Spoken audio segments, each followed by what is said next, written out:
புதுயுகம் மற்றும் Theni neuro hospital இணைந்து வழங்கும் Theni marathon 2026 co presented by Avatar Petro Theni. நாள் மே 10, 2026. இடம் SDAT விளையாட்டு மைதானம் தேனி. அனைவரும் வருக, அனுமதி இலவசம். புதுயுகம் நேயர்களுக்கு வணக்கம். இந்த நாள் உங்களுக்கு இனிய நாளாக அமையட்டும். ஒவ்வொரு நாளும் ஆரோக்கியம் சார்ந்த நிறைய சந்தேகங்களையும் கேள்விகளையும் நேர்களாக நீங்கள் கால் பண்ணி கேட்டு தெரிஞ்சுட்டு இருக்கிற இந்த ஷோ டாக்டர் ஆன் கால். நேர்களே, இன்னைக்கு டாக்டர் ஆன் காலில் உங்களுடைய ஆரோக்கியம் சார்ந்த அனைத்து விதமான கேள்விகளுக்கும் சந்தேகங்களுக்கும், குறிப்பாக சர்க்கரை நோய் பாதிப்புகளால் ஏற்படக்கூடிய விஷயங்கள், நம்மளுடைய உடலில் என்ன மாதிரியான மாற்றங்கள் இருக்குது, இன்சுலின் மெடிசன்ஸ் எல்லாம் நீங்கள் டிபெண்ட் பண்ணியிருக்கீங்க அப்படின்னா மூலிகை மருந்துகளில் இதெல்லாம் இல்லாமையே நிரந்தர தீர்வுகள் எப்படி அப்படிங்கிற விஷயத்தையும் இன்றைய டாக்டர் ஆன் காலில் நம்ம டிஸ்கஸ் பண்ணவிருக்கிறோம். ஆர்ஜிஆர் ஹெர்பல் ஹாஸ்பிட்டல்லேருந்து டாக்டர் சரண்யா அணிஞ்சிருக்காங்க. வாங்க டாக்டர், நிகழ்ச்சிக்கு வரவேற்றலாம். வணக்கம் டாக்டர். வணக்கம். சர்க்கரை நோய் அப்படின்னா பரம்பரை சார்ந்த ஒரு நோயாக நம்ம பார்க்கப்படுது. இது பரம்பரை சார்ந்த ஒரு விஷயம் தானா, இல்லை வேறு சில காரணத்தினால கூட டயபெட்டிக் கண்டிஷன் வருமா டாக்டர்? டயபெட்டிக் வரக்கூடிய கண்டிஷன் பரம்பரை சார்ந்த விஷயமா இருக்கிறதும் ஒரு காரணம் தான். அது இல்லாமல் நிறைய காரணங்கள் இருக்குது. டயபெட்டிக் இப்போது இருக்கக்கூடிய காலகட்டத்தில் வர்றதுக்கு நம்ம பாடியில் இருக்கக்கூடிய மெட்டபாலிக் சேஞ்சஸ், நம்மளுடைய உடம்பில் சில வளர்ச்சிதை மாற்றங்கள் காரணமாக சில நோய்கள் வருது. அதில் ஒரு அறிகுறின்னு பார்த்தோன்னா இந்த டயபெட்டிக் தான். இது ஒரு நோய் கிடையாது. நம்ம உடம்புல சில மாற்றங்களை உண்டாக்கி சில அறிகுறிகளை காட்ட வைக்கும். அதுதான் அந்த டயபெட்டிக் மெல்லிட்டஸ் அப்படின்னு சொல்லுவோம். இதில் குறிப்பாக 2 டைப்பில் இருக்கும். எப்படி நம்மளுடைய உடம்புல எல்லா விதமான சுரப்பிகளும் நார்மல் லெவலில் சுரக்கணுமோ அதே மாதிரி இன்சுலின் அப்படின்னு சொல்லக்கூடிய அந்த சுரப்பியும் நார்மலாக சுரக்கணும். இன்சுலினே சுரக்காமல் இருக்கிறதும், இன்சுலின் சரியான அளவில் முறையாக சுரக்கவே இல்லை அப்படின்னாலுமே ஒரு பிரச்சனை கொடுக்கும். அந்த மாதிரியான ஒரு சிம்டம்ஸ் கொடுக்கறது அந்த டயபெட்டிக்கில் இருக்கும். டைப் 1 டைப் 2 அப்படின்னு இதை சொல்லலாம். டைப் 1 டயபெட்டிக் காமனாக சைல்டுஹுட்லேருந்தே வரக்கூடியது. குழந்தை பருவத்திலேருந்தே சில குழந்தைங்களுக்கு டெஸ்ட் பண்ணி பார்க்கும்போது ரொம்ப ஹை வெயிட்டில், ரொம்ப அளவுக்கு அதிகமாக பர்த் வெயிட்டில் பிறக்கக்கூடிய குழந்தைங்களுக்கு டைப் 1 டயபெட்டிக் மெல்லிட்டஸ் வர்றதுக்கு நிறைய சான்சஸ் இருக்குது. அந்த குழந்தைக்கு ஒரு 4-5 வயசில் நம்ம செக் பண்ணி பார்க்கும்போது ரொம்ப ஹையாக இருக்கும். அந்த குழந்தைக்கு இன்சுலினோட சுரப்பே சுத்தமாக இல்லாமல் இருக்கும். அந்த மாதிரி ஒரு கண்டிஷனில் டைப் 1 டயபெட்டிக் அப்படின்றது வரும். போக போக அந்த குழந்தை வளர வளர என்ன ஆகுது, அது டைப் 2 டயபெட்டிஸாக மாற ஆரம்பிக்குது. இதே பெரியவங்களுக்குன்னு பார்த்தோன்னா காமனாக இருக்கக்கூடிய அந்த டயபெட்டிக் அப்படின்றது டைப் 2 டயபெட்டிஸ் மெல்லிட்டஸ் தான். இந்த இதில் பார்த்தோம் அப்படின்னா இதில் தான் காமனாக சில பேருக்கு உடம்புல பாடியில் ஏற்படக்கூடிய சில சேஞ்சஸ், மெட்டபாலிக் சேஞ்சஸ் தான் ஒரு முக்கியமான காரணம். அது தவிர ஃபுட் ஹேபிட்ஸ், நம்மளுடைய உணவு பழக்கங்கள் தான் ஒரு முக்கியமான காரணமாக இருக்குது. அந்த இன்சுலினோடைய சுரப்பு முறையாக உடம்புல சேராமல் இருக்கிறதுக்கு, நம்ம உடம்புல சர்க்கரையோட அளவுக்கு அதிகமாக மாறுறதுக்கு அந்த இன்சுலின் தான் முறையாக வேலை செய்யணும். அது சரியாக சுரக்காமல் இருக்குது அப்படின்னா நம்ம சாப்பிடக்கூடிய உணவு டைரெக்டாக நம்மளுடைய பிளட்டில் கலக்க ஆரம்பிக்கும். டக்குன்னு சுகர் லெவல் ஏற ஆரம்பிக்கும். ரொம்ப அளவுக்கு அதிகமாக சுகர் லெவல் ஏறும்போது ஹைப்பர் கிளைசீமியா அப்படின்னு சொல்லுவோம். அந்த கண்டிஷனில் தான் டயபெட்டிக் மெல்லிட்டஸ் வருது. ஒரு 3 மாதத்துக்கு ஒரு டைம் HbA1c அப்படின்ற டெஸ்ட் எடுத்து பார்க்கும்போது நமக்கு அந்த ஹைப்பர் கிளைசீமியா லெவல் நார்மலாக இருக்கா, இல்லை நம்மளுடைய ரத்தத்தில் டைரெக்டாக நம்ம சாப்பிடக்கூடிய உணவுகள் டைரெக்டாக குளுக்கோஸாக மாறி நம்மளுடைய ரத்தத்தில் கலக்குதா அப்படின்றத தெரிஞ்சுக்கலாம். காமனாக சுகர் இருக்கக்கூடியவங்க 3 மந்த்ஸ்க்கு ஒன்ஸ் இதை செக் பண்ணுறது அவசியம். அப்படி இல்லைன்னா 6 மந்த்ஸ்க்கு ஒன்ஸ் இல்லை 1 இயருக்கு ஒன்ஸ் இதை செக் பண்ணிகிட்டே இருக்கணும். உணவு பழக்கங்களில் பார்த்தீங்கன்னா அளவுக்கு அதிகமான மாவுச்சத்து அதிகமாக இருக்கக்கூடிய ஃபுட்டை நிறைய எடுத்துக்கிறவங்களுக்கும், மைதா கலந்த உணவுகள் அளவுக்கு அதிகமாக எடுத்துக்கிறவங்களுக்கு, கார்போஹைட்ரேட்ஸ் மட்டும் கிடையாது, நிறைய ஜங்க் ஃபுட்ஸோடு சேர்ந்து இந்த கார்ப்ஸ் எடுத்துக்கிறவங்களுக்கு டயபெட்டிக் வர்றதுக்கு நிறைய வாய்ப்புகள் இருக்குது. அதுவும் இப்போது இருக்கக்கூடிய காலகட்டத்தில் குழந்தைங்களுக்கே நிறைய ஜங்க் ஃபுட்ஸ் கொடுக்குறோம். பேக்கெட் ஃபுட்ஸு, பேக்கட் ஐட்டம்ஸ் இதெல்லாம் நிறைய கொடுக்குறோம். இதில் நிறைய மைதா கலந்த உணவுகள் இருக்குது. அது தவிர கார்போஹைட்ரேட்ஸ் கலந்ததும் சேர்த்து ஃபேட்டி ஐட்டம்ஸும் நிறைய நம்ம எடுத்துக்கிறோம். சீஸ் நிறைய எடுத்துக்கிறோம். அதே மாதிரி பன்னீர், சீஸ் இதெல்லாம் எடுத்துக்கும் போது அந்த கார்போஹைட்ரேட்டோடு சேர்ந்து நம்ம ஃபேட்டும் எடுத்துக்கிறோம். இது ரெண்டும் சேர்ந்து நம்ம எடுத்துக்கும் போது அந்த அன்சாச்சுரேட்டட் ஃபேட்டி ஆசிட் இது என்ன பண்ணுதுன்னா நம்மளுடைய ரத்த குழாய்கள் எல்லாத்தையும் பாதிக்க ஆரம்பித்து டைரெக்டாக குளுக்கோஸ் நம்மளுடைய ரத்தத்தில் கலக்கிறது மட்டும் இல்லாமல் அத்ரோஸ்க்ளீரோசிஸ் அப்படின்ற ஒரு விஷயம் நம்மளுடைய பாடியில் நடக்குது. அது என்னென்னு பார்த்தீங்கன்னா நம்மளுடைய ரத்த குழாய்கள் ஃபுல்லாகவே போயிட்டு கொழுப்புகள் ஃபுல்லாக போய் படிமானமாக ஆரம்பிச்சிடும். நம்ம சாப்பிடக்கூடிய இந்த உணவு முறை பழக்கங்கள் தான் காரணம். அந்த ஃபுட் ஹேபிட்ஸ்னால அந்த ரத்த குழாய்கள் எல்லாமே பாதிக்கப்பட்டு ரத்தம் போகக்கூடிய தன்மை அப்படின்றது நார்மலாக இல்லாமல் குறைய ஆரம்பிக்குது. இதனால நிறைய ஹார்ட் ப்ராப்ளமோ இல்லை லிவர் ப்ராப்ளமோ இல்லை கிட்னி சார்ந்த பிரச்சனைகளோ வர்றதுக்கு நிறைய வாய்ப்புகள் இருக்குது. மிக்க நன்றி டாக்டர். இப்போ இந்த சர்க்கரை நோயினுடைய சிம்டம்ஸ் அப்படின்னா எப்படிலாம் எடுத்துக்கலாம், எந்த ஏஜில் இது வரத்துக்கு வாய்ப்புகள் இருக்குது, அந்த மாதிரி ஒரு விஷயம் இருக்கா டாக்டர்? இது டயபெட்டிக்கோட சிம்டம்ஸ்னு பார்த்தீங்கன்னா முதல்ல ஒரு 3 விஷயங்கள் தான் ஒரு மெயின்.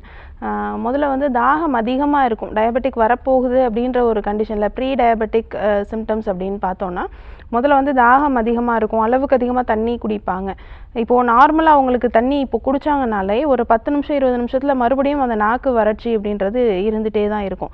எப்போவும் ஒரு தண்ணி குடிக்கக்கூடிய ஒரு ஃபீல் வந்து அவங்களுக்கு வந்துகிட்டே இருக்கும். இது நிறைய தண்ணி குடிக்கிறதுனால, அதுக்கப்புறம் வந்து தண்ணி நிறைய குடிக்கிறதுனால யூரின் நிறைய வந்து யூரின் போகும், பாலியூரியா அப்படின்னு சொல்லுவோம். இந்த கண்டிஷனும் ப்ரீ டயபெட்டிக் இருக்கக்கூடிய கண்டிஷனில் நமக்கு ஒரு அறிகுறியாக வந்து இருக்கும். இது தவிர வந்து நிறைய பசி எடுக்கிறது, அளவுக்கு அதிகமாக பசி எடுக்கிறது, சாப்பிட்ட ஒரு ஃபீலே இருக்காது அவங்களுக்கு. சாப்பிட்ட ஒரு ½ அன் ஹவரில் பார்த்தீங்கன்னா திருப்பி ஏதாவது ஃபுட்டு எடுத்துகிட்டே இருப்பாங்க, நிறைய ஃபுட்டு எடுத்துகிட்டே இருப்பாங்க. போக போக பார்த்தீங்கன்னா அவங்களுக்கு பாடி வெயிட்டும் இன்க்ரீஸ் ஆக ஆரம்பிக்கும். சில பேருக்கு வந்து பார்த்திங்கன்னா இதோடு சேர்ந்து ரொம்ப பாடி வெயிட் அதிகமாக ஆரம்பிச்சு ரொம்ப நாள்பட்ட டயபெட்டிக்காக இருக்கும்போது அவங்களுக்கு பாடியில் வெயிட் டக்குன்னு வந்து ரெடியூஸ் ஆக ஆரம்பிக்கும்.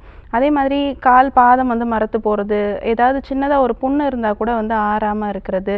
அதே மாதிரி பாடி வீக்னஸ், தொடர்ச்சியான பாடி வீக்னஸ் அவங்களுக்கு இருந்துகிட்டே இருக்கும். அந்த பாலியூரியா தான் ஒரு முக்கியமான காரணம். நம்ம சாப்பிடக்கூடிய உணவில் இருக்கக்கூடிய அந்த குளுக்கோஸ் வந்து டைரெக்டாக பிளட்டில் கலக்கும்போது அதே யூரின்லேயும் வந்து ரிலீஸ் ஆக ஆரம்பிக்கும். அதே குளுக்கோஸ் வந்து யூரின்லேயும் ரிலீஸ் ஆக ஆரம்பிக்கிறது இந்த பாலியூரியான்னு இருக்கக்கூடிய அந்த கண்டிஷனில் இருக்கும். இந்த மூணு அறிகுறிகளும் வந்து இந்த ப்ரீ டயபெட்டிக் இருக்கக்கூடிய கண்டிஷனில் ரொம்ப சிவியராக இருக்கும். டயபெட்டிக் வந்துருச்சு அப்படின்னாலுமே நம்ம இந்த சிம்டம்ஸ் இருக்கும்போது அதை நம்ம செக் பண்ணி பார்க்கும்போது கண்டிப்பாக நமக்கு டயபெட்டிக் வரப்போகுது அப்படின்றதுக்கான முன்கூட்டியே நம்ம அந்த அறிகுறிகளை வச்சு நம்ம கண்டுபிடிச்சிக்கலாம். Thank you doctor. நம்ம தொடர்ந்து பேசலாம். ஒரு காலர் லைனில் இருக்காங்க. வணக்கம், உங்கள் பேர் சொல்லுங்கள். இல்ல மேம், பேர் கைலாஷ். எந்த ஊர்லேருந்து சார்? நான் கோயம்புத்தூர்ல இருந்து பேசுறேன். ஓகே, யாருக்கா கேட்குறீங்க? இப்போ எனக்காண்டி தான். என்ன வயது உங்களுக்கு? எனக்கு ஏஜ் 19 ஆகுது. சரி, உங்கள் கேள்வியை கேட்கலாம், கேளுங்க. மேம், நான் வந்து ஹேர் ட்ரீட்மெண்ட் எடுத்திருந்தேன். சொல்லுங்கள் சார். ஸோ மினாக்சிரில் ஒரு 2 to 3 months எடுத்திருந்தேன். ஸோ இப்போ மினாக்சிரில் வந்து யூஸ் பண்ணி இப்போ ஸ்டாப் பண்ணங்காட்டி ஹேர் செட்டிங் ஆயிடுச்சு லைட்டா. சரிங்க. ஸோ என்னோட பியர்டுக்கும் டெர்மா ரோலர் யூஸ் பண்ணேன். ஓகே. இப்போ அந்த டெர்மா ரோலர் வந்து ஃப்ரீக்வெண்டா யூஸ் பண்ணங்காட்டி ஹேர் லைட்டா செட்டிங் ஆயிடுச்சு. ஸோ அதுக்கு ஏதாவது சொல்யூஷன் இருக்கா இல்லை ப்ரிகாஷன்ஸ் இருக்கான்னு மட்டும் சொல்லுங்க. சரி, ஹேர் ஃபால் அப்படின்றது வந்து காமனாக நிறைய விஷயங்கள் வந்து இருக்கும். ஹேர் ஃபால் வந்து இந்த ரீசன்னால தான் ஹேர் ஃபால் ஆகுது அப்படின்றதே சொல்ல முடியாது. சில பேருக்கு ஹெரிடிட்ரி கூட ஒரு காரணமாக இருக்கலாம். இது தவிர வந்து நீங்கள் எடுத்துக்கக்கூடிய ஃபுட்டில் வந்து அயன் கண்டென்ட் ரொம்ப கம்மியாக இருந்துச்சு அப்படின்னாலும் ஹேர் ஃபால் ரொம்ப சிவியராக இருக்கலாம். அதுக்கு கண்டிப்பாக ஃபோலிக் ஆசிட் அதிகமாக இருக்கிற மாதிரி ஃபுட் வந்து நம்ம உணவில் வந்து எடுத்துக்கணும். ஃபோலிக் ஆசிட் நிறைய கீரைகளில் தான் இருக்குது. அதுவும் குறிப்பாக அந்த பாலக்கீரையிலையும் முருங்கைக்கீரையிலையும் ரொம்ப அதிகமாக இருக்குது. டெய்லியுமே இதை வந்து ஃபுட்டில் நம்ம எடுத்துகிட்டே வந்தோம் அப்படின்னா ஃபோலிக் ஆசிட் நம்ம உடம்புல வந்து சேர்ந்துட்டே இருக்கும். அன்றாடம் நமக்கு தேவையான அளவு ஃபுட்டு மூலமாகவே நமக்கு கிடைக்க ஆரம்பிச்சிடும். தனியாக நம்ம ஃபோலிக் ஆசிட் டேப்லெட்டோ இல்லை வேறு ஏதாவது ஒரு சொல்யூஷனோ நம்ம வந்து எடுத்துக்கணுன்ற அவசியமே கிடையாது. ஃபுட்டு மூலமாகவே நம்ம அதை வந்து கரெக்ட் பண்ணி கொண்டு போயிடலாம்.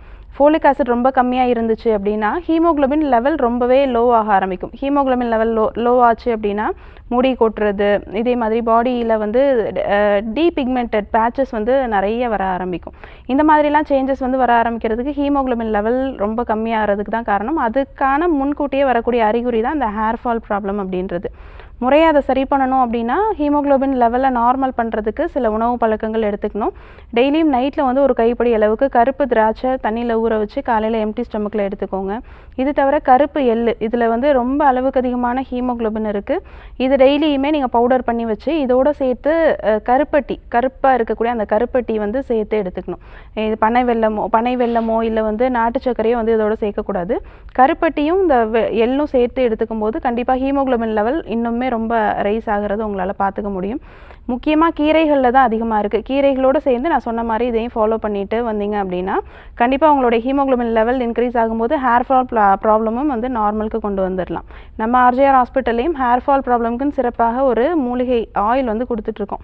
டெய்லியும் இதை ஸ்கேல்பில் படுற மாதிரி தேய்ச்சிட்டே வரும்போது இதோடு சேர்ந்து ஒரு ஷாம்புவும் வந்து நம்ம கொடுக்குறோம். ரெகுலராக அதை யூஸ் பண்ணும்போது ஒரு 2-3 monthஸில் நல்ல ஒரு இம்ப்ரூவ்மெண்ட் தெரிகிறத பார்க்க முடியும். நேரில் வந்து சிகிச்சை எடுத்துக்கலாம்.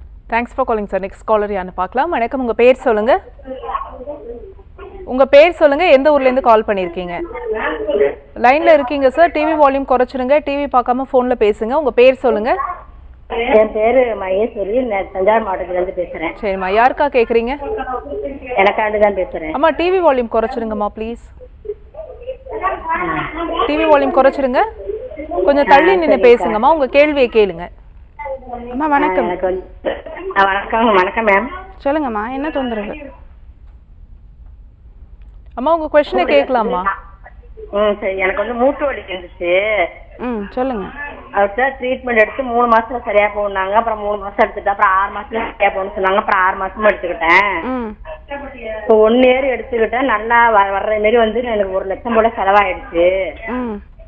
இதே ஆர்ஜிஆர்ல தான் காமிச்சு தான் புது பஸ் ஸ்டாண்டு கிட்ட. யாருமே எனக்கு நல்ல சொல்யூஷன் சொல்ல மாட்டேங்கிறாங்க. எனக்கு வசதி கிடையாது, நார்மல் நடுத்தர வசதி குடும்பம் தான். சரிம்மா, மாத்திரை மட்டும் தான் எடுத்துக்கிட்டீங்களா? கூட தூக்க மாத்திரை திங்களான்னு கூட மனசு போகுது. வலின்னா சரிம்மா, மருந்து மட்டும் தான் எடுத்துக்கிட்டீங்களா? ட்ரீட்மெண்ட் எதுவும் எடுத்துக்கிட்டீங்களாம்மா? எல்லாம் எனக்கு எப்பயுமே சரியா போயிடும். 3 மாசத்துல சவுண்டா குறை 3 மாசத்துல அந்த 2 மாசத்துல எப்பயுமே எந்த ட்ரீட்மெண்ட் எடுத்துறாலும் 4 மாசத்துல சரியா போயிடும். சரிம்மா, இது மூட்டு வலி வந்து சில பேருக்கு 3 மாதத்துல சரியாகலாம், சில பேருக்கு 6 மாதத்துல சரியாகலாம். ஏன்னா அதில் இருக்கக்கூடிய ஸ்டேஜஸ் அப்படின்றது ரொம்ப முக்கியம். இந்த ஆஸ்டியோஆர்த்ரைட்டிஸ் இருக்கக்கூடிய கண்டிஷனில் ஸ்டேஜ் 1லேருந்து ஸ்டேஜ் 4 வரைக்கும் வந்து இருக்குது. ஸ்டார்டிங்லேயே நம்ம எடுத்துக்கிட்டோம் அப்படின்னா 2-3 மாதத்துலேயே அது சீக்கிரமாக சரி பண்ணிடலாம். ரொம்ப சிவியரான ஸ்டேஜில் சில பேர் எலும்பு மூட்டு ரொம்ப தேஞ்சதுக்கப்புறமா உள்ள ஜவ்வே சுத்தமாக இல்லை, காலே வந்து வளைஞ்சு போய் வருவாங்க. ரிக்கெட்ஸ் அப்படின்னு சொல்லக்கூடிய ஒரு கண்டிஷனோட சேர்த்து வந்து வருவாங்க. ரிக்கெட்ஸ் அப்படின்றது வேற ஒன்றும் கிடையாது, நம்மளுடைய கால் எலும்பு மூட்டு மட்டும்தான் வந்து ஆஸ்டியோஆர்த்ரைட்டிஸை பாதிக்கும். அந்த ஆஸ்டியோஆர்த்ரைட்டிஸோடு சேர்ந்தவங்களுக்கு கால் எலும்பு ஃபுல்லாகவே வந்து வளைஞ்சு ஒரு சி ஷேப்பில் 2 காலுமே வந்து மாற ஆரம்பிக்கும். சில பேர் வந்து அசைஞ்சு நடப்பாங்க. அவங்க நடக்கும்போதே அதோட நடை வந்து ரொம்ப வித்தியாசமாக தெரியும். அவ்வளோ சிவியரான ஸ்டேஜில் ஆஸ்டியோஆர்த்ரைட்டிஸ் இருக்கும்போது முட்டியை மட்டும் கிடையாது, இடுப்பு எலும்பையும் சேர்த்து பாதிக்கும். ஹிப்லையும் ஆஸ்டியோஆர்த்ரைட்டிஸ் வரதுக்கு நிறைய சான்சஸ் இருக்குது. அதனால் நம்ம ஆரம்பத்திலே பார்க்குறோம் அப்படின்னா அது 2-3 மாதத்துலேயோ இல்லை 6 மாதத்துக்குள்ளேயோ அதை வந்து முறையாக வந்து சரி பண்ண முடியும். ரொம்ப சிவியர் ஆனதுக்கப்புறம் தான் நம்ம ட்ரீட்மெண்ட் பார்க்குறோம் அப்படின்னா கொஞ்சம் நாள் பட எடுத்துக்கும். ஏன்னா ஒவ்வொருத்தருடைய பாடி கண்டிஷனும் ஒவ்வொரு மாதிரி இருக்கும், ஒவ்வொருத்தருடைய நாடி நடையும் ஒவ்வொரு மாதிரி இருக்கும். ஒவ்வொருத்தருடைய உடம்பு அப்படின்றது வாத உடம்பினராக இருப்பாங்க, சில பேர் பித்த உடம்பினராக இருப்பாங்க. ஆல்ரெடி வாத உடம்பாக இருக்கிறவங்களுக்கு நம்ம கொடுக்கக்கூடிய சில மருந்துகள் வந்து வாதத்தை கம்மி பண்ணி தான் முறையாக வந்து சரி பண்ணும்போது எலும்பு தேய்மானத்தை வந்து சரி பண்ணும்.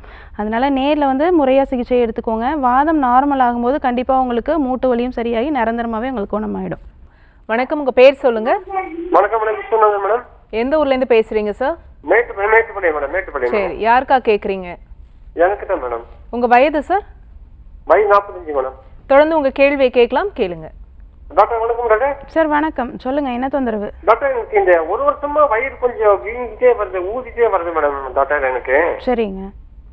சரி, நான் அல்ட்ரா ஸ்கேன் பண்ணி பார்த்தேன் டாக்டர். நானு அவங்க அல்ட்ரா ஸ்கேன் எல்லாம் நார்மலா இருக்குங்க, எல்லாமே நார்மலா இருக்கு, எந்த பிரச்சனை ஒண்ணுமே இல்லை அப்படிங்கிறாங்க.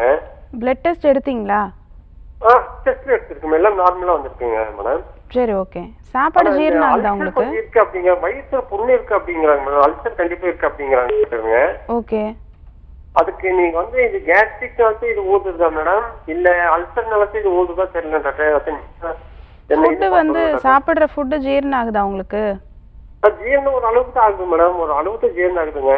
ஓகே. மோஷன்லாம் ஃப்ரீயா போறீங்களா? மோஷன் ஒரு அளவுக்கு தான் மேடம் மோஷனு. சரி, வயிறு உபசம் ஆகுதுன்னா அதுக்கு நிறைய ரீசன் இருக்கு. பெப்டிக் அல்சர் மட்டுமே ரீசன் கிடையாது. இது தவிர வந்து வயிற்றில் நிறைய கேஸ் ஃபார்ம் ஆகுது அப்படின்னாலும் வந்து வயிறு உபுசம் வந்து இருக்கும். சாப்பிட்ட உடனே உட்காந்துருக்கீங்கனாலோ இல்லை சாப்பிட்ட உடனே தூங்குறீங்கனாலோ வயிறு உபுசம் ஆகிட்டு கொஞ்சம் நாளில் வந்து வயிறு அப்டாமன் டிஸ்டென்ஷன் சொல்லுவாங்க, கொஞ்சம் கொஞ்சமாக அந்த வயிறு வந்து கொஞ்சம் கொஞ்சமாக பெருசாக ஆரம்பிக்கும். கண்டிப்பாக வந்து சாப்பிட்ட உடனே வந்து ஒரு 10 நிமிஷமோ 20 நிமிஷமோ நடக்க வேண்டியது ரொம்ப அவசியம். 3 நேரம் ஃபுட்டுக்கு அப்புறமே வந்து ஒரு 10-20 மினிட்ஸ் வந்து நடந்துட்டு தான் வந்து உட்காரணும். சாப்பிட்ட உடனே உட்காந்துருக்கீங்க அப்படின்னா அந்த உள்ளே வந்து கேஸ் ஃபார்ம் ஆகிறது அது ப்ராப்பராக ரிலீஸ் ஆகாது, உள்ளே தான் டம்ப் ஆகிட்டே இருக்கும். அப்போ கொஞ்சம் கொஞ்சமாக அந்த அப்டாமன் டிஸ்டென்ஷன்றது இருந்துகிட்டே தான் இருக்கும். ப்ராப்பராக அந்த கேஸ் ரிலீஸ் ஆச்சு அப்படின்னா தான் உங்களுக்கு அந்த நார்மலாக அப்டாமன் வந்து வர ஆரம்பிக்கும். டெய்லியும் ஃபுட்டில் வந்து பூண்டு பெருங்காயம் இது ரெண்டுமே வந்து நார்மலாக வந்து எடுத்துகிட்டே வாங்க. இது நல்லா அரைச்சி ஒரு உருண்டை மாதிரி வந்து ஃபுட்டுக்கு ஆஃப்டர் வந்து நம்ம கூட எடுத்துக்கலாம். பச்சையாக வந்து ஒரு 2 பல் பூண்டு வந்து எடுத்துகிட்டு அதோட அந்த கட்டி பெருங்காயம் இருக்குது பார்த்திங்களா, அதுவும் ஒரு சின்ன பீஸ் அளவுக்கு எடுத்து நல்லா அரைச்சி ஒரு பெரிய நெல்லிக்காய் அளவுக்கு உருண்டை பண்ணி அதை டெய்லியுமே ஃபுட்டோடு சேர்த்து எடுத்துக்கலாம். இதில் வந்து கருப்பட்டியோ இல்லை நாட்டு சக்கரையோ கலந்து கூட எடுத்துக்கலாம். இது ரெகுலராக ஆஃப்டர் ஃபுட்டு ஏதாவது ஒரு நேரத்துக்கு எடுத்துகிட்டு வரும்போது வயிற்றில் ஏதாவது கேஸ் ஃபார்ம் ஆகிட்டு இருந்தாலோ இல்லை நாள்பட நமக்கு ஃபுட்டு ஜீரணமாகாததுனால கான்ஸ்டிபேஷன் ப்ராப்ளம்னால அப்டாமன் டிஸ்டென்ஷன் இருந்துச்சுனாலோ அது வந்து ப்ராப்பராக இதிலே வந்து சரியாகி கொண்டு வந்துடும். கண்டினியூஸாக இது ஒரு 21 டேஸ் ஃபாலோ பண்ணுங்கள். அதுக்கப்புறம் உங்களுக்கு இந்த ப்ராப்ளம் இருக்குது அப்படின்னா முறையாக அந்த அல்சருக்கு வந்து ட்ரீட்மெண்ட் எடுத்துக்கோங்க. அல்சர்னால கூட சில பேருக்கு வந்து இந்த ப்ராப்ளம் ஆனால் ரொம்ப மினிமலான கண்டிஷனில் தான் இந்த மாதிரி அப்டமன் டிஸ்டென்ஷன்றது அல்சர் இருக்கக்கூடிய பேஷண்ட்ஸுக்கு வந்து வரும். அல்சரையுமே சரி பண்ணுறது ரொம்ப அவசியம். பெப்டிக் அல்சர்ன்றது சாதாரணமாக விடக்கூடாது. முதல்ல உள்ளே இருக்கக்கூடிய எரோஷன்ஸ் எல்லாம் சரி பண்ணுறதுக்கு காலையில் எழுந்த உடனே தேங்காய் பால் வந்து எடுத்துக்கோங்க. உள்ள வரைக்கும் சுரண்டி எடுக்காமல் மேலே இருக்கக்கூடிய அந்த ஒயிட் கலர் பார்ட்டை மட்டும் எடுத்து பால் எடுத்து ரெகுலராக ஒரு 7 டேஸ்க்கு கண்டினியூஸாக எடுத்துக்கோங்க. வயிறு புண்ணு நார்மலாக ரெகுலராக ஆரம்பிச்சிடும். நம்ம ஆர்ஜிஆர் ஹாஸ்பிட்டல்லையும் பெப்டிக் அல்சருக்குன்னு சிறப்பாக ஒரு டானிக் கொடுக்குறோம். டெய்லியும் பிஃபோர் ஃபுட்டு காலையில் நைட்டு ஒரு 3 ml தண்ணியில் கலந்து எடுத்துகிட்டு வந்தாலே போதும். 10 டேஸில் கண்டினியூஸாக எடுத்துகிட்டு வரும்போது உங்களுக்கு அல்சர் ப்ராப்ளம் முழுமையாக குணமாயிடும். Thanks for calling. Next caller யாருன்னு பார்க்கலாம். வணக்கம், உங்கள் பேர் சொல்லுங்கள். ஹலோ, வணக்கம்மா, உங்கள் பேர் எந்த ஊர்லேருந்து? என் பேர் மஞ்சுளா, திருப்பூர்ல இருந்து பேசுறேங்க. ஓகே, யாருக்கா கேட்குறீங்கம்மா? அம்மாக்காக. என்ன வயதுமா உங்களுக்கு? அவங்களுக்கு 55 ஆகுது. சரி, தொடர்ந்து உங்கள் கேள்வியை கேட்கலாமா? கேளுங்க. வணக்கம்மா. வணக்கங்க. சொல்லுங்க. அம்மாக்கு 55 வயசு ஆகுதுங்க. ம் கால் வலி இருக்குங்க. ம் ரொம்ப தூரம் நடக்கவே முடியல. வெயிட் எல்லாம் ஏதாவது தூக்குனாலுமே கால் வலிக்குது. சரி முதுகுல இருந்தே ரொம்ப வலியா இருக்குதுங்க.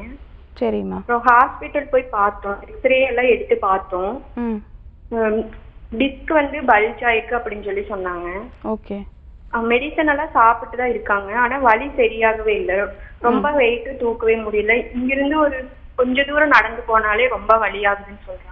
சரிம்மா. டிஸ்க் பல்ஜு அப்படின்றது வெயிட்டெல்லாம் தூக்கக்கூடாது.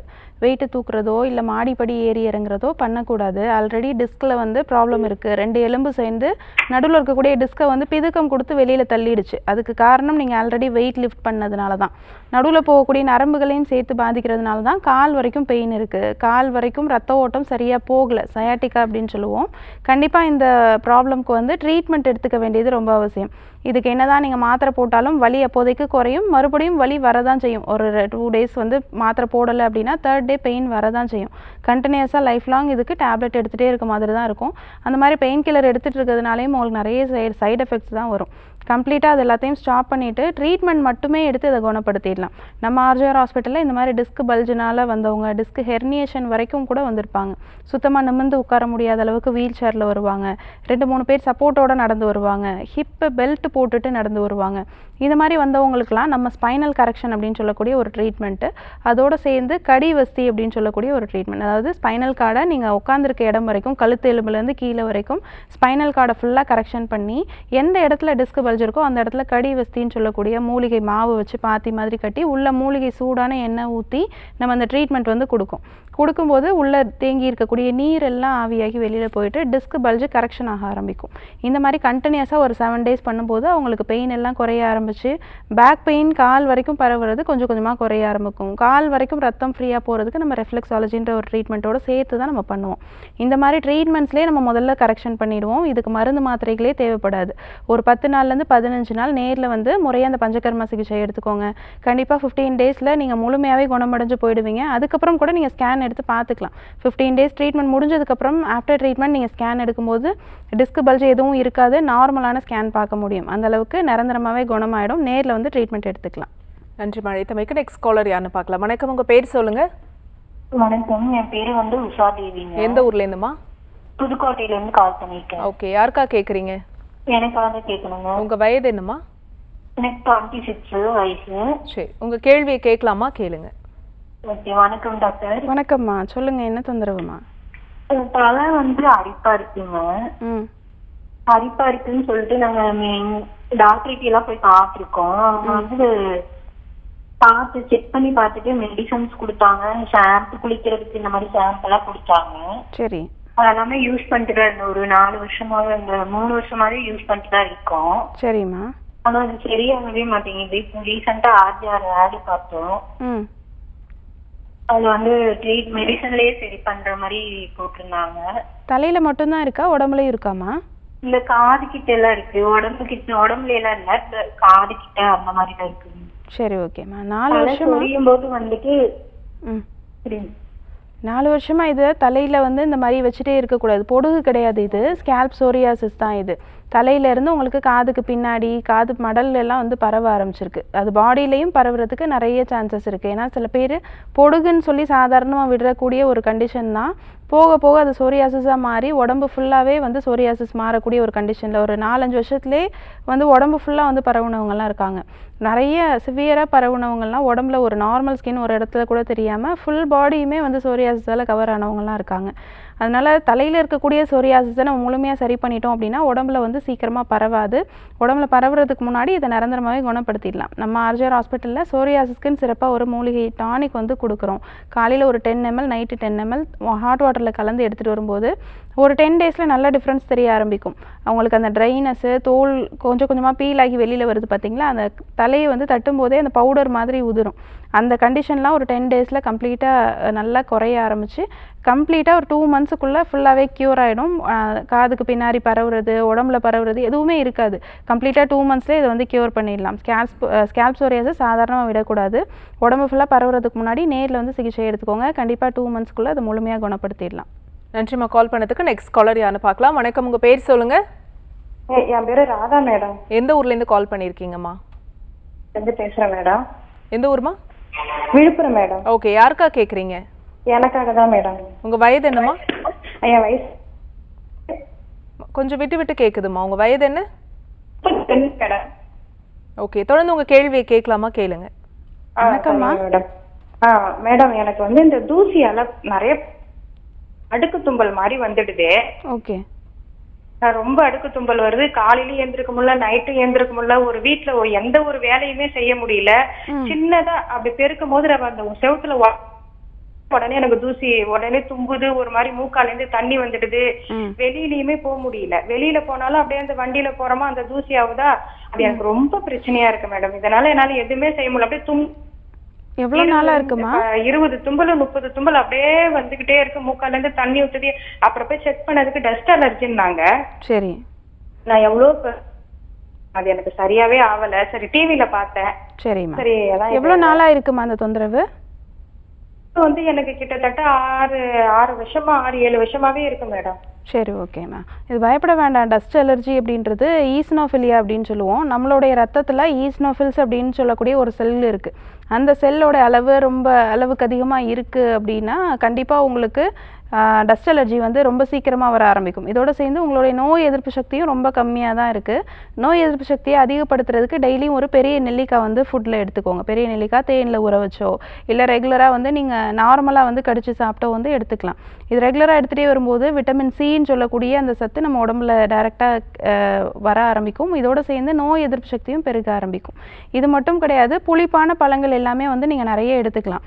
டெய்லியும் சாத்துக்குடி எடுத்துக்கிறது, அதே மாதிரி ஆரஞ்சு டெய்லியும் ஒன்று எடுத்துக்கிறது, லெமன் ஜூஸ் வந்து அடிக்கடி வந்து ஃபுட்டில் எடுத்துக்கிறது, இதெல்லாம் ரெகுலராக ஃபாலோ பண்ணிங்கன்னா உங்களுக்கு நோய் எதிர்ப்பு சக்தி அதிகமாகும் போது டஸ்ட் அலர்ஜி வந்து சீக்கிரமாக வராது. டஸ்ட் இருக்கக்கூடிய இடத்துல இருந்தாலோ இல்லை வந்து டஸ்ட்டு மூக்கில் போனால் கூட உங்களுக்கு கோல்டு ஆனால் கூட 1 நாள் 2 நாள்லேயே ஈஸியாக சரியாயிடும். டஸ்ட் அலர்ஜிக்கு நம்ம ஆர்ஜிஆர் ஹாஸ்பிட்டலில் நிரந்தரமான ட்ரீட்மெண்ட் வந்து கொடுத்துட்ருக்கோம். இந்த மாதிரி தொடர்ந்து நீங்கள் வச்சுட்டே இருந்தீங்கன்னா அது சைனசைட்டிஸாக மாறிடும். மூக்கில் நீர் மாதிரி வடியுது பார்த்தீங்களா, அது கண்டினியூஸாக அந்த மாதிரி இருந்துச்சுன்னா முகத்தில் இருக்கக்கூடிய சின்ன சின்ன ஏர் இருக்கக்கூடிய இடங்களில் ஃபுல்லாக நீர் கோர்க்க ஆரம்பிக்கும். அதுதான் சைனசைட்டிஸ் அப்படின்னு சொல்லுவோம். அந்த மாதிரி மாறுறதுக்கு முன்னாடி இது கம்ப்ளீட்டாக 2 monthsக்குள்ளே அதை சரி பண்ணிடலாம். நம்ம ஆர்ஜிஆர் மருத்துவமனையில் நேரில் வந்து சைனசைட்டிஸ்க்குன்னு சிறப்பாக நம்ம கொடுக்கக்கூடிய சிகிச்சைகள் எடுத்துக்கோங்க. கண்டிப்பாக 2 மாதத்துக்குள்ளே முழுமையாகவே குணப்படுத்திடலாம். வணக்கம், உங்கள் பேர் சொல்லுங்கள். ஹலோ, நான் மஞ்சுளா பேசுறேன் மேம். எந்த ஊர்லேருந்துமா? திருநெல்வேலியிலேருந்து பேசுறேன். ஓகே, யாருக்கா கேட்குறீங்க? எங்க மாமாக்கு வந்து வயசு 60 ஆகுது. கேளுங்கம்மா உங்க கேள்வி. அவங்களுக்கு வந்து வணக்கம் டாக்டர். வணக்கம்மா, சொல்லுங்க. எங்க மாமாக்கு வயசு 60 ஆகுது. முட்டி வலி ரொம்ப அதிகமா இருக்கு அவங்களுக்கு. மூட்டு வலிக்குதுன்னு சொல்றாங்க. உட்காந்தா ஏந்திரிக்க முடிய மாட்டேது. நடக்கவே ரொம்ப சிரமமா இருக்கு. காலையில ஏந்திரிச்சோடனே ரொம்ப அந்த முட்டி ரொம்ப வலி அதிகமா இருக்கு. ஆளுமே கொஞ்சம் பாக்கிறதுக்கு பாடியா தான் இருப்பாங்க. அதனால வலி ரொம்ப தாங்க முடியல. அவங்களால நடக்கவும் முடியல, உட்காந்தா ஏந்திரிக்க முடியல. ரொம்ப சிரமப்படுறாங்க. ஒரு 3 வருஷமா இந்த பிரச்சனை அவங்களுக்கு இருக்கு.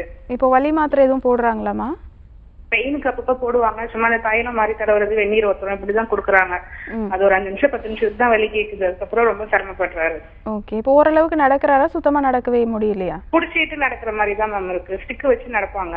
ஆனா வந்து நடக்கிறதுக்கு சிரமமா இருக்கு அவங்களுக்கு. சரிம்மா, இது பயப்பட வேண்டாம்மா. இதுக்கு ட்ரீட்மெண்ட்லேயே சரி பண்ணிடலாம். இதுக்கு வலி மாத்திரைகளோ இல்லை வேற எதுவும் ஸ்டீராய்ட் டேப்லெட்டோ எதுவும் போடணுன்ற அவசியமே கிடையாது. எலும்பு தேய்மானம் தான், வேற ஒன்றும் கிடையாது. பாடி வெயிட் இருக்காரு பார்த்தீங்களா, அதனால வரக்கூடிய எலும்பு தேய்மானம் தான். ஏன்னா நம்ம பாடி பாடி வெயிட்டை ஃபுல்லாக தாங்கக்கூடியது முழங்கால் மூட்டு தான். அதுக்கு அடுத்தாப்புல தான் ஹிப் ஜாயிண்ட்டுன்னு சொல்லுவோம். முழங்கால் மூட்டில் ஃபுல் பாடியோட ப்ரெஷரும் நீங்கள் போடும்போது நடுவில் இருக்கக்கூடிய ஜவ்வு எல்லாம் பிதுங்கி வெளியில் வர ஆரம்பிச்சிடும். நடுவில் செனாவியல் ஃப்ளூயிட் இருக்கும், அது எல்லாமே உங்களுக்கு ஃபுல்லாக சைடில் போக ஆரம்பிச்சிடும், நடுவில் எதுவுமே இருக்காது. அப்போது 2 எலும்பும் ஒன்றோட ஒன்று ஒட்டி ஜாயிண்ட் ஸ்பேஸ் ரொம்ப கம்மியாக ஆரம்பித்து நடக்கும்போது எழுந்து நிற்கும்போது எலும்புகள் உரசி நடுவில் ஓரத்தில் இருக்கக்கூடிய குருத்து எலும்பு எல்லாமே தேய ஆரம்பிச்சிடும். அப்போது ரொம்ப நாள் பட இதே மாதிரி பண்ணிகிட்டே இருக்கும்போது முட்டியை சுற்றி வீக்கம் வர ஆரம்பித்து கொஞ்சம் கொஞ்சமாக காலை மடக்கவும் முடியாது, நீட்டவும் முடியாது, கால் அப்படியே ஸ்டிஃபாக ஆரம்பிக்கும். இதுக்கு கண்டிப்பாக ட்ரீட்மெண்ட் மட்டுமே எடுத்து குணப்படுத்திடலாம். முதல்ல பாடி வெயிட்டை குறைக்கணும். அதுக்கு நம்ம ஆர்ஜிஆர் ஹாஸ்பிட்டலில் வந்து ஃபுல் பாடிக்கும் ஸ்டீம் கொடுத்து இதோடு சேர்ந்து வெயிட் லாஸ்க்குமே ஒரு சிறப்பான மூலிகை கஞ்சி வந்து கொடுக்குறோம், கஞ்சி பவுடர் வந்து கொடுக்குறோம். டெய்லியும் காலையில் எம்டி ஸ்டொமக்கில் பிரேக்ஃபாஸ்ட்டுக்கு பதிலாக இதை வந்து கஞ்சி மாதிரி காய்ச்சி ரெகுலராக எடுத்துகிட்டு வரும்போது 3 மந்த்ஸ்லேயே நல்ல வெயிட் லாஸ் ஆக ஆரம்பிக்கும். 10 kgsலேருந்து 15 kgs வரைக்கும் நல்லா வெயிட்டு குறைய ஆரம்பிக்கும். இதோடு சேர்ந்து நம்ம ஃபுல் பாடிக்கும் ஸ்டீம் தெரப்பி, அதே மாதிரி வர்ம சிகிச்சை, பொடி கிளி சிகிச்சைன்னு சொல்லிட்டு ஃபுல் பாடிக்குமே பொடி வச்சு மூலிகை மசாஜ் வந்து கொடுக்குறோம். இது தவிர உத்வர்த்தனம் சொல்லக்கூடிய ஒரு ட்ரீட்மெண்ட், உத்வர்த்தனா ஃபுல் பாடி உத்வர்த்தன ட்ரீட்மெண்ட், இதுலேயுமே மூலிகை பொடி வச்சு நம்ம ஃபுல் பாடிக்கும் வர்மா தெரப்பியோடு சேர்ந்து இது பண்ணும்போது நல்ல வெயிட் லாஸ் ஆக ஆரம்பித்து முட்டி வலிக்கும் நம்ம அதற்கான ட்ரீட்மெண்ட்ஸும் நம்ம கொடுக்குறோம். இந்த மாதிரி ஒரு 7-8 ட்ரீட்மெண்ட்ஸ் கொடுத்து அவரோட பெயின் எல்லாம் நல்லா குறைய வச்சு பாடி வெயிட்டையும் நல்லா குறைய வச்சு ஒரு 10 டேஸ்லேருந்து 15 டேஸ்க்குள்ளே அவர் நல்லாவே நடக்க வைக்க முடியும். இப்போ ஸ்டிக் வச்சு நடந்துட்டு இருக்காரு இல்லையா, ஸ்டிக்கே இல்லாமல் 10 to 15 டேஸில் அவரால் நல்லாவே நடந்து போக முடியும். பெயின் எதுவும் இருக்காது, அதுக்கப்புறம் லைஃப் லாங் பெயினும் வராது, ஸ்வெல்லிங் முட்டி சார்ந்த பிரச்சனைகள் எதுவுமே வராமலும் பார்த்துக்க முடியும். தேங்க்ஸ் ஃபார் காலிங்மா. நெக்ஸ்ட் காலர் யாருன்னு பார்க்கலாம். வணக்கம், உங்கள் பேர் சொல்லுங்கள். இணைப்பில் இருக்கீங்கம்மா, உங்கள் பேர் எந்த ஊர்லேருந்து? ஹலோ, என் பேர் சந்தியா, பொள்ளாச்சிலேருந்து பேசுகிறேன். வயது வந்து 30 ஆகுது. வெள்ளைப்படுதல் பிரச்சனைக்காக கேட்கணும். சரிம்மா, பேசுங்க.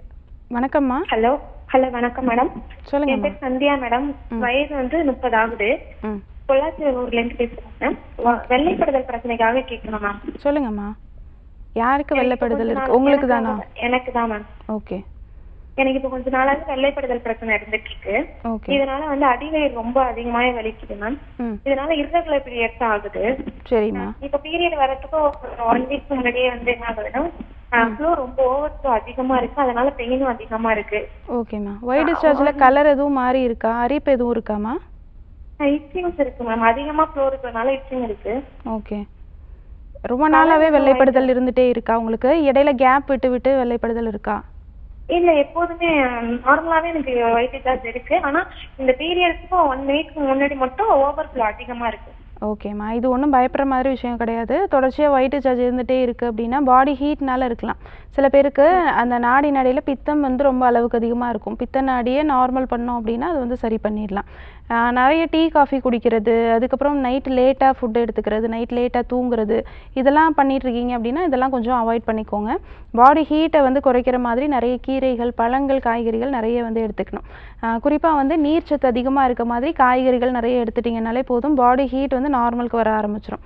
வெள்ளை பூசணிக்காய் இருக்குது பார்த்தீங்களா, டெய்லியும் காலையில் எம்டி ஸ்டொமக்கில் அரைச்சி ஒரு 200 ml அளவுக்கு ஜூஸ் மாதிரி எடுத்து கண்டினியூஸாக எடுத்துக்கோங்க. ஒரு 48 days கண்டினியூஸாக எடுத்துக்கிட்டிங்கனாலே போதும். கொஞ்சம் கொஞ்சமாக கிராஜுவலாக உங்களுடைய பாடி ஹீட்டு குறைய ஆரம்பிக்கும், பித்தம் குறைய ஆரம்பிக்கும். இதுக்கப்புறம் வந்து பீர்க்கங்காய் ரெகுலராக வந்து ஃபுட்டில் இருக்கிற மாதிரி பார்த்துக்கோங்க. அதனால உங்களுக்கு பித்தம் சம்மந்தப்பட்ட நோய்கள் இருக்குது அப்படின்னா அது எல்லாமே நார்மலுக்கு வர ஆரம்பிக்கும். இதெல்லாம் நீங்கள் ரெகுலர் பண்ணிட்டீங்க அப்படின்னாலே ஒயிட் டிஸ்சார்ஜ் கொஞ்சம் கொஞ்சமாக கண்ட்ரோல் ஆக ஆரம்பிக்கும். அதுக்கப்புறமும் அரிப்பு இருக்குது, எரிச்சல் இருக்குது, கலரில் எதுவும் சேஞ்சஸ் இருக்குது, இல்லை ஒயிட் டிஸ்சார்ஜில் மைல்டாக ஃபவுல் ஸ்மெல் இருக்குது அப்படின்னா கண்டிப்பாக நேரில் வந்து சிகிச்சை எடுத்துக்க வேண்டியது அவசியம். நம்ம ஆர்ஜிஆர் ஹாஸ்பிட்டலில் ஒயிட் டிஸ்சார்ஜுக்குன்னு சிறப்பாக ஒரு மூலிகை கஷாயம் அதோடு சேர்த்து வெளிப்பக்கமாக வாஷ் பண்ணுறதுக்கு ஒரு மூலிகை பவுடரும் கொடுக்குறோம். இதை வச்சு நீங்கள் வெளியில் வாஷ் பண்ணிட்டு வரும்போது எக்ஸ்டர்னலாக ஏதாவது இன்ஃபெக்ஷன் இருக்குது, இல்லை கர்ப்பப்பை வாயில் ஏதாவது கிருமிகள் அதிகமாக இருக்கிறதுனால ஒயிட் டிஸ்சார்ஜ் இருக்குது அப்படின்னா கம்ப்ளீட்டாக 1 வாரம் 10 நாளில் நீங்கள் இதை யூஸ் பண்ணிட்டு வரும்போது இதெல்லாம் சரியாயிடும். இதோடு சேர்ந்து இன்டர்னல் மெடிசனும் எடுத்துக்கும் போது கம்ப்ளீட்டாகவே அது க்யூர் ஆகிடும். மறுபடியும் அந்த கர்ப்பப்பை சார்ந்த பிரச்சனைகள் எதுவும் வராமலும் இருக்கும். தேங்க்ஸ் ஃபார் காலிங்மா. நெக்ஸ்ட் காலர் யாருன்னு பார்க்கலாம். வணக்கம், உங்கள் பேர் சொல்லுங்கள். ஹலோ வணக்கம்மா, உங்கள் பேர் எந்த ஊர்லேருந்து? வணக்கம் மேடம், என் பேர் தேவி, திண்டுக்கல்லேருந்து பேசுகிறேன். ஓகே, யாருக்கா கேட்குறீங்க? தம்பிக்காக கேட்கணும். வெண்புள்ளி இருக்கு, அதுக்காக கேட்கணும். வெண்புள்ளி இருக்கு, என்ன வயதுமா அவருக்கு? 34 ஆகுது. சரி, தொடர்ந்து பேசுங்க டாக்டர் கிட்ட. வணக்கம்மா. வணக்கம் மேடம், சொல்லுங்கம்மா, என்ன தொந்தரவு? தம்பிக்கு வந்து கையில லைட்டா வெண்புள்ளி இருந்தது. சரிம்மா. 2 வருஷமா ஆகுது. அது வந்து என்னன்னா உடம்பெல்லாம் கொஞ்சம் அதிகமாயிடுச்சு. சரிம்மா. இப்போ ஒரு வருஷமாவே கொஞ்சம் கொஞ்சமா அளவு பெருசாயிட்டே போகுதா இல்ல அதே அளவுலே தான் இருக்கா உங்களுக்கு? பெருசாயிட்டு போகுது, உடம்புலாம் இப்ப வருது. சரி, ஓகே. இந்த வெண்புள்ளி அப்படின்றது உடம்புல வந்து ஹீமோகுளோபின் லெவல் கம்மியாக இருக்குது, இல்லை வந்து நம்மளுடைய பாடியில் வந்து மெலட்டோனின் அப்படின்ற ஒரு சுரப்பி வந்து இருக்கணும், மெலனின் அப்படின்ற ஒரு சுரப்பி வந்து நம்மளுடைய தோலில் வந்து இருக்கணும். அந்த தோலில் அந்த சுரப்பி சரியான அளவில் சுரக்கலை அப்படின்னா உங்களுக்கு இந்த மாதிரி ஒயிட் பேச்சஸ் வந்து வரும்.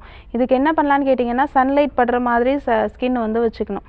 ஈவினிங் டைம்லேயோ காலையில் டைம்லேயோ அந்த சூடு இல்லாத மாதிரி ஒரு சன்லைட் வந்து வரும் பார்த்தீங்களா, அந்த வெயிலில் வந்து பாடியை வந்து நல்லா வெயிலில் படுற மாதிரி வச்சோம் அப்படின்னா கொஞ்சம் கொஞ்சமாக நம்ம உடம்புல மெலனின் சுரப்பி சுரக்க ஆரம்பிக்கும். இது மட்டும் பத்தாது, அதோடு சேர்ந்து ஹீமோகுளோபின் லெவல் அதிகப்படுத்துகிற மாதிரி ரெட் கலரில் இருக்கக்கூடிய ஃப்ரூட்ஸ் அண்ட் வெஜிடபிள்ஸ் நிறைய எடுத்துக்கணும்.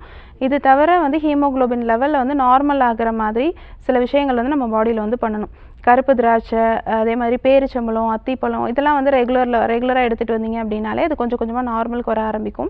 இதுவும் ஸ்கின் ப்ராப்ளமில் ஒரு டைப் தான். அதனால் இந்த முள்ளங்கி, அதுக்கப்புறம் கேபேஜ் இதெல்லாம் கொஞ்சம் அவாய்ட் பண்ணிட்டு வரணும். அதே மாதிரி சீ ஃபுட்டையும் அவாய்ட் பண்ணிட்டு வர்றது ரொம்ப நல்ல விஷயமா இருக்கும். நம்ம ஆர்ஜிஆர் ஹாஸ்பிட்டலில் பார்த்தீங்கன்னா இந்த விட்டிலிகோன்னு சொல்லக்கூடிய இந்த ஒயிட் கலர் பேச்சஸ்க்கு வந்து வெளிப்பக்கமாக தடவுறதுக்கு ஒரு க்ரீம் கொடுக்குறோம். அதோடு சேர்ந்து இன்டர்னல் மெடிசின்ஸுமே நம்ம கொடுக்குறோம்.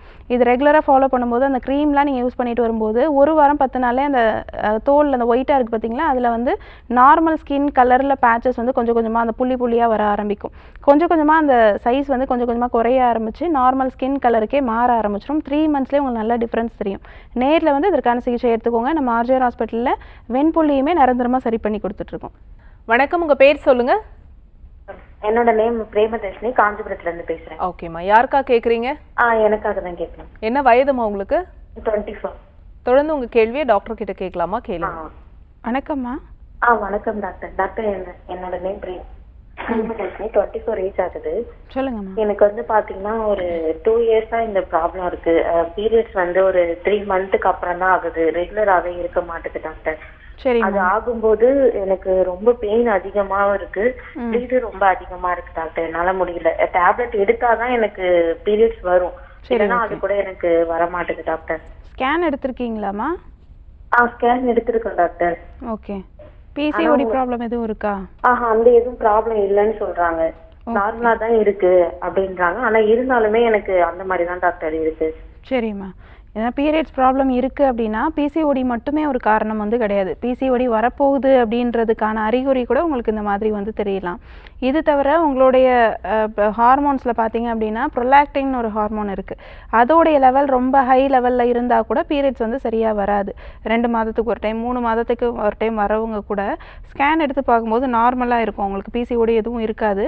ஆனால் இந்த ப்ரொலாக்டின் ஹார்மோனோட லெவல் ரொம்ப ஹையாக இருக்கிறதுனால பீரியட்ஸ் வந்து தள்ளி வரலாம். அப்போது அது எல்லாத்தையும் நார்மலுக்கு கொண்டு வரும்போது தான் உங்களுக்கு வந்து ப்ராப்ளம் வந்து சால்வ் ஆகும், பீரியட்ஸ் வந்து ரெகுலராக வர ஆரம்பிக்கும். 2-3 மாதத்துக்கு ஒரு டைம் பீரியட் வர்றது, அதே மாதிரி ஹெவி ப்ளீடிங் இருக்கிறது, சில பேருக்கு ப்ளீடிங்கே இல்லாமல் நார்மலாக ஸ்பாட்டிங் மட்டும் இருக்கிறது, இந்த மாதிரி இருந்தால் கூட அதை கரெக்ஷன் பண்ணுறதுக்கு சில மருந்துகள் வந்து எடுத்துக்கணும். நம்ம ஆர்ஜிஆர் ஹாஸ்பிட்டலில் இந்த மாதிரி இம்பேலன்ஸாக இருக்கக்கூடிய ஹார்மோன்ஸை நார்மல் பண்ணுறதுக்கு, அதே மாதிரி பிசிஓடி இருந்துச்சு அப்படின்னாலும் அது வரப்போகுது அப்படின்னாலும் அது சரி பண்ணுறதுக்கான சில மருந்துகள்லாம் நம்ம வந்து கொடுத்துட்ருக்கோம். பீரியட்ஸ் வந்து அதிலே உங்களுக்கு நார்மலாகி கொண்டு வந்துடும். ஒரு 2-3 மாதத்துலேயே உங்களுக்கு அது ரெகுலர் ஆக ஆரம்பிச்சிடும். பீரியட்ஸை சரி பண்ணுறதுக்கு நம்ம ஆர்ஜிஆர் ஹாஸ்பிட்டலில் காலையில் எம்டி ஸ்டொமக்கில் ஒரு மூலிகை சொட்டு மருந்து வந்து கொடுக்குறோம். இதை ஒரு 2-3 சொட்டு வந்து நீர் ஆகாரத்தில் கலந்து எடுத்துகிட்டு வரும்போது கண்டினியூஸாக ஒரு 3 monthsலேயே உங்களுக்கு பீரியட்ஸ் ரெகுலராக ஆரம்பிக்கும். கரெக்டாக ஒரு 25 டேஸ்லேருந்து 35 டேஸ்க்குள்ளே கரெக்டாக பீரியட் வர ஆரம்பிச்சிடும். அதே மாதிரி ஸ்பாட்டிங் இருக்கிறது, இன்டர்மிட்டன்ட் ப்ளீடிங் இருக்கிறது, இந்த மாதிரி எந்த பிரச்சனையுமே இல்லாமல் 3 monthsக்குள்ளே உங்களுக்கு ரெகுலராக ஆரம்பிச்சிடும். நீங்கள் அதுக்கப்புறம் மறுபடியும் கூட நீங்கள் ஸ்கேனோ இல்லை இந்த ஹார்மோனல் டெஸ்ட்டோ எல்லாமே நீங்கள் எடுத்து பார்த்துக்கலாம். எல்லாமே வந்து நார்மலுக்கு வர ஆரம்பிக்கும். மறுபடியும் பீரியட்ஸ் ப்ராப்ளமோ இல்லை பிசிஓடியோ வரவும் செய்யாது உங்களுக்கு. Thanks for calling. Next caller யாருன்னு பார்க்கலாம். வணக்கம், உங்கள் பேர் சொல்லுங்கள். வணக்கம், என் பேர் காவியா. எந்த ஊர்லேருந்துமா? மதுரையிலேருந்து பேசுகிறேன். ஓகே, யாருக்கா கேட்குறீங்க? ஹஸ்பண்டுக்காக பேசுகிறேன். என்ன வயதுமா அவருக்கு? அவங்களுக்கு வயசு 36.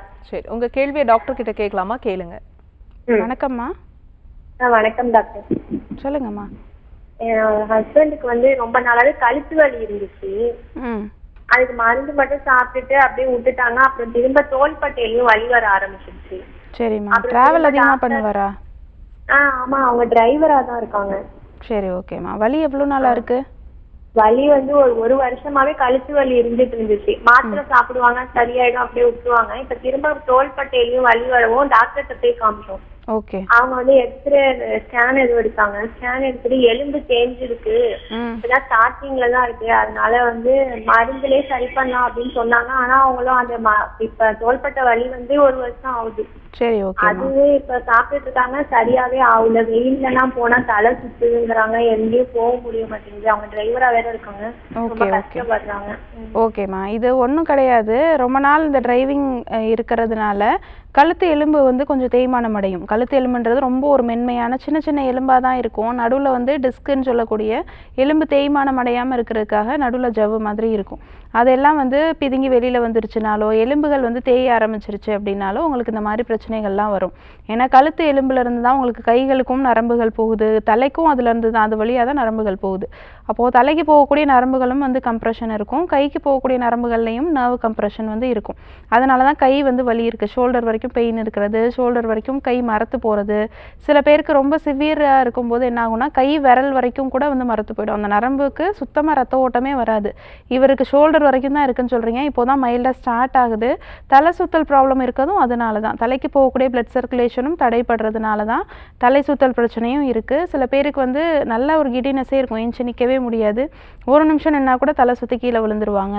அதே மாதிரி கையில் எந்த பொருளுமே பிடிக்கவும் முடியாது, கையில் வந்து ஃபுல்லாக மரத்து போயிருக்கும். கை சூடான பொருளோ இல்லை வந்து ஏதாவது வெயிட்டு தூக்குறாங்கனாலும் அந்த வெயிட்டு தூக்குறதே தெரியாது, ப்ரெஷர் கொடுக்க முடியாமல் கீழே விட்டுருவாங்க. அந்த மாதிரிலாம் சிவியர் பிரச்சனைகள்லாம் வரலாம். நீங்கள் இப்போ தான் ஸ்டார்ட் ஆகுது, இதற்கான முறையான சிகிச்சை எடுத்துக்கிட்டிங்கன்னா 2 மந்த்ஸுக்குள்ளே அதை ஃபுல்லாகவே வந்து கிளியர் பண்ணிடலாம். சர்விக்கல் ஸ்பாண்டிலோசிஸ்ன்னு சொல்லுவோம். நம்ம ஆர்ஜிஆர் ஹாஸ்பிட்டலில் இதற்கு உள் மருந்துகளே இல்லாமல் வெளிப்பக்க சிகிச்சை மட்டுமே கொடுத்து நிரந்தரமாக சரி பண்ணியிருக்கோம். நிறைய பேர், பல லட்சக்கணக்கான பேர் சர்விக்கல் ஸ்பாண்டிலோசிஸ், லம்பார் ஸ்பாண்டிலோசிஸால் பாதிக்கப்பட்டு வராங்க. அவங்களுக்குலாம் மருந்துகள் இல்லாமல் நம்ம ட்ரீட்மெண்ட்ஸில் மட்டுமே குணப்படுத்தியிருக்கோம். அதனால் பயப்பட வேண்டாம், நேரில் வர கூட்டிகிட்டு வாங்க. முறையான சிகிச்சை எடுத்துக்கும் போது 10 நாள்லேருந்து 2 மாதத்துக்குள்ளே நிரந்தரமாக அதை குணப்படுத்திடலாம். Thanks for calling. Next caller யாருன்னு பார்க்கலாம். வணக்கம், உங்கள் பேர் சொல்லுங்கள். Hello doctor. டாக்டர் இருக்காங்க, உங்கள் பேர் சொல்லுங்கள், எந்த ஊர்லேருந்து? வணக்கம் டாக்டர், நான் பிரதீப் சின்னாலப்பட்டியிலிருந்து பேசுகிறேன். எங்கள் அம்மாக்காக தான் டாக்டர் கேட்குறேன். என்ன வயது அம்மாவுக்கு? அம்மாவுக்கு 35 வயது ஆகுது டாக்டர். சரி, உங்கள் கேள்வியை கேட்கலாம். வணக்கம் டாக்டர். வணக்கம் டாக்டர். சொல்லுங்கள், என்ன தொந்தரவு அம்மாவுக்கு? அம்மாவுக்கு காலையில் எந்திரிச்சுன்னே சாப்பிட்றப்ப விக்கல் அதிகமாக வருது டாக்டர். சரிங்க, வேற ஏதாவது தொந்தரவு இருக்கா?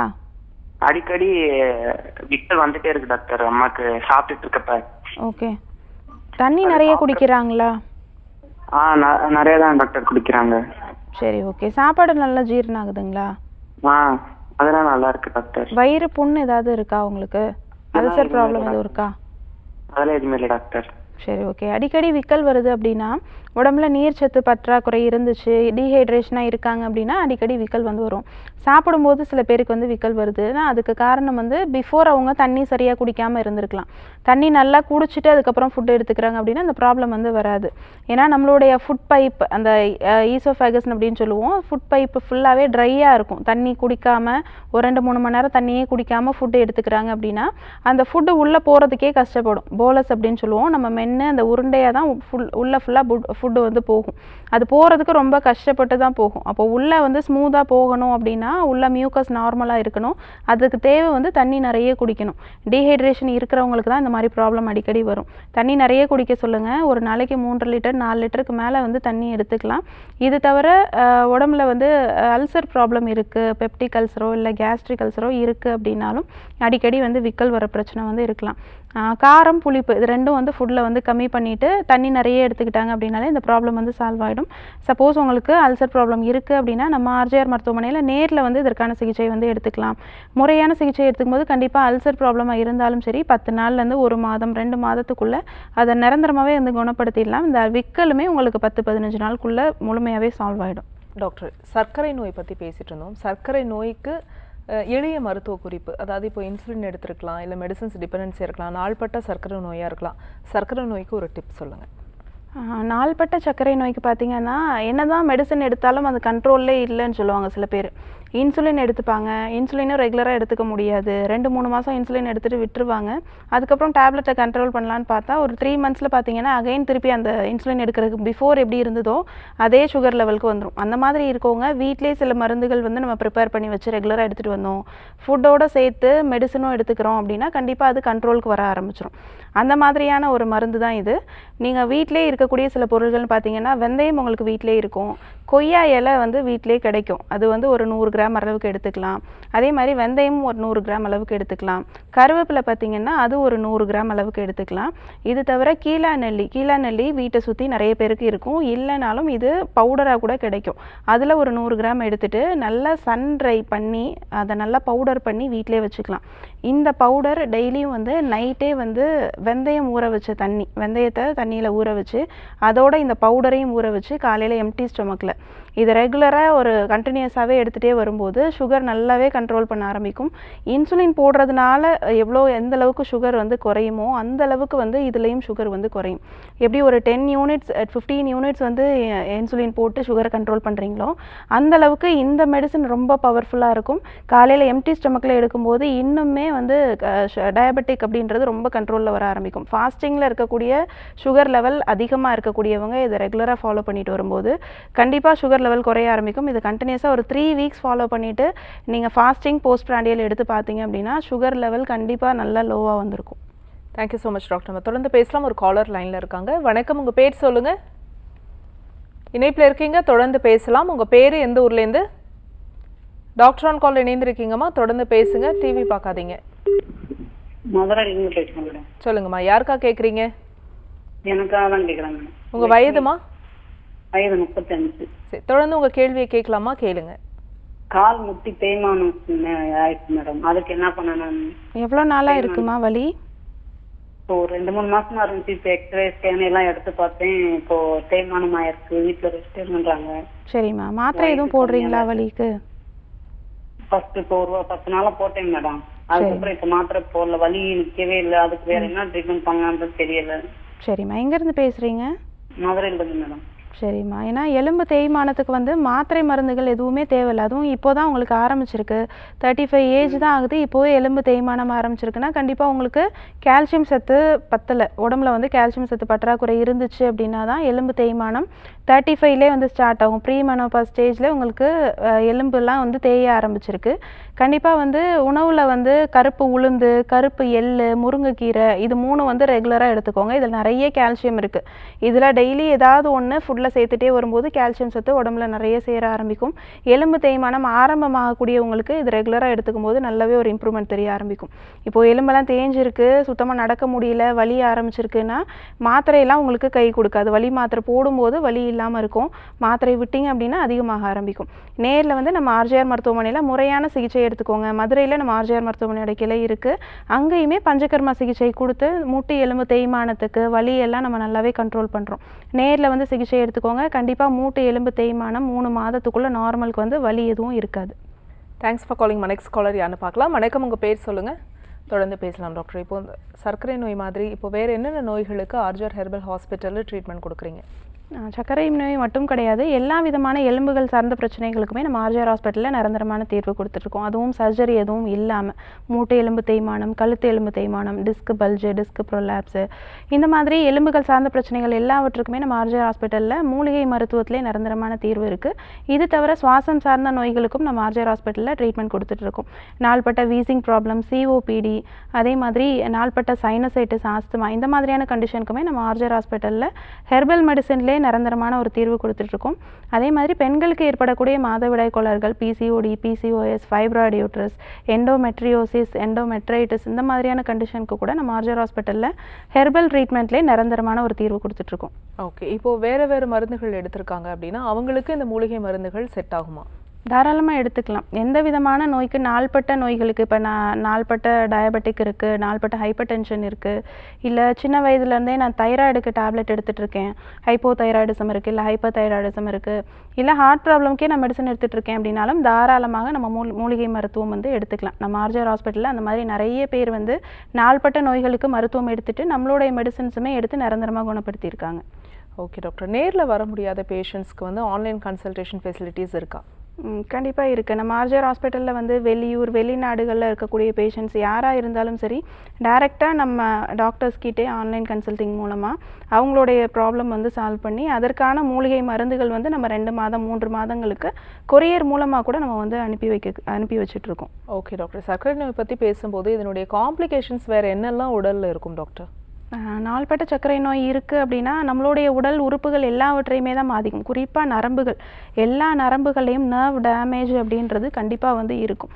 முறையாக சர்க்கரை நோயை கண்ட்ரோல் பண்ணலை அப்படின்னா நிறைய பிரச்சனைகள் வரும். நர்வ் ப்ராப்ளம், அதுவும் குறிப்பாக வந்து ஹார்ட் ப்ராப்ளம் வந்து வருது, ஸ்ட்ரோக் வருது. இது தவிர வந்து கிட்னி ப்ராப்ளம், க்ரானிக் கிட்னி டிசீஸ்லாம் வந்து இதனால தான், இதோடைய காம்ப்ளிகேஷன்ஸ்னால தான் வந்து இருக்கலாம். இது தவிர பெரிஃபரல் நியூரைட்டிஸ் அப்படின்னு சொல்லுவோம். கால் பாதத்துக்கு ரத்த ஓட்டம் சரியாக போகாமல் இருக்கிறது, நரம்புகள் எல்லாம் டேமேஜ் ஆகுறதுனால ரத்த ஓட்டம் முழுமையாக பாதிக்கப்படுறதுன்னு பார்த்தோன்னா நம்மளுடைய எக்ஸ்ட்ரீமிட்டிஸில் தான். கால், பாதம், கை விரல்கள் இது ரெண்டுமே வந்து மரத்து போயிடும். சில பேருக்கு காலில் கருப்படிச்சுட்டே வர ஆரம்பிக்கும். சின்னதாக ஒரு புண்ணு வந்தால் கூட அது சீக்கிரமாக ஆறாது. அதே மாதிரி ஃபுட் அல்சர் அப்படின்றது ரொம்ப காமனான ஒரு விஷயமா இருக்கும். நாள்பட்ட டயபெட்டிக், அதுவும் அன்கண்ட்ரோல் டயபெட்டிக் இருக்கவங்களுக்கு இதெல்லாம் ஒரு முக்கியமான காம்ப்ளிகேஷன்ஸாக இருக்கும். ஓகே டாக்டர், அதே மாதிரி இப்போ இந்த வெளிப்புற சிகிச்சைகள், வர்ம சிகிச்சை, பஞ்சகர்மா சிகிச்சை, இதனுடைய சிறப்புகள் பற்றி சொல்லுங்கள். வர்ம சிகிச்சைகளில் பார்த்தீங்க அப்படின்னா நம்ம என்னதான் உள் மருந்துகள் எடுத்துக்கிட்டாலும் அதை வந்து நம்மளால் நிரந்தரமாக வந்து சரி பண்ண முடியல அப்படின்ற ஒரு கண்டிஷனில் இந்த வர்ம சிகிச்சை, அக்குப்ரெஷர், பஞ்சகர்மா சிகிச்சைகள், பொடிக்கிளி சிகிச்சை, இந்த மாதிரி எக்ஸ்டர்னல் தெரப்பீஸ் மூலமாக நம்ம அதை வந்து நிரந்தரமாக சரி பண்ண முடியும். அதில் என்ன விஷயம்னு கேட்டிங்கன்னா, உங்களுடைய நாடி நடையை சமநிலைப்படுத்துறதுக்கு, வாதத்தை வந்து கண்ட்ரோல் பண்ணி நார்மலுக்கு கொண்டு வரதுக்கான சிகிச்சைகள் தான் இந்த மாதிரி நம்ம கொடுத்துட்ருக்கோம். ஏன்னா நம்மளோட பாடியில் ஸ்டிஃப்னஸ் அதிகமாக இருக்கும்போது ஸ்டிஃப்னஸை குறைக்கிறதுக்கு எக்ஸ்டர்னலாக ஹீட் கொடுத்து தான் அந்த ஸ்டிஃப்னஸ் வந்து குறைக்க முடியும். இன்டர்னலாக நம்ம போடக்கூடிய மாத்திரைனாலேயோ மருந்துனாலேயோ அந்த ஹீட்டை வந்து வெளிப்பக்கமாக கொடுக்கக்கூடிய ப்ரெஷர் கொடுத்து பண்ணுறதன் மூலமாக கண்ட்ரோல் பண்ணுற அளவுக்கு பண்ண முடியாது. அதனால் உள் மருந்துகளோடு சேர்ந்து வெளிப்பக்க சிகிச்சை அப்படின்றது கண்டிப்பாக வந்து அவசியம். அந்த மாதிரி சிகிச்சைகள் கொடுத்து தான் நம்ம ஆர்ஜிஆர் ஹாஸ்பிட்டலில் நிரந்தரமான ஒரு தீர்வு கொடுத்துட்ருக்கோம். Thank you so much doctor. நேர்களே, இன்றைக்கி டாக்டர் ஆன் கால் உங்களுக்கு ரொம்ப யூஸ்ஃபுல்லாக இருந்திருக்கும் நம்புகிறோம். இதே மாதிரி இன்னொரு ஹெல்த் எபிசோடில் நாங்கள் வந்து உங்களை சந்திக்கிறோம். அது வரைக்கும் நன்றி, வணக்கம்.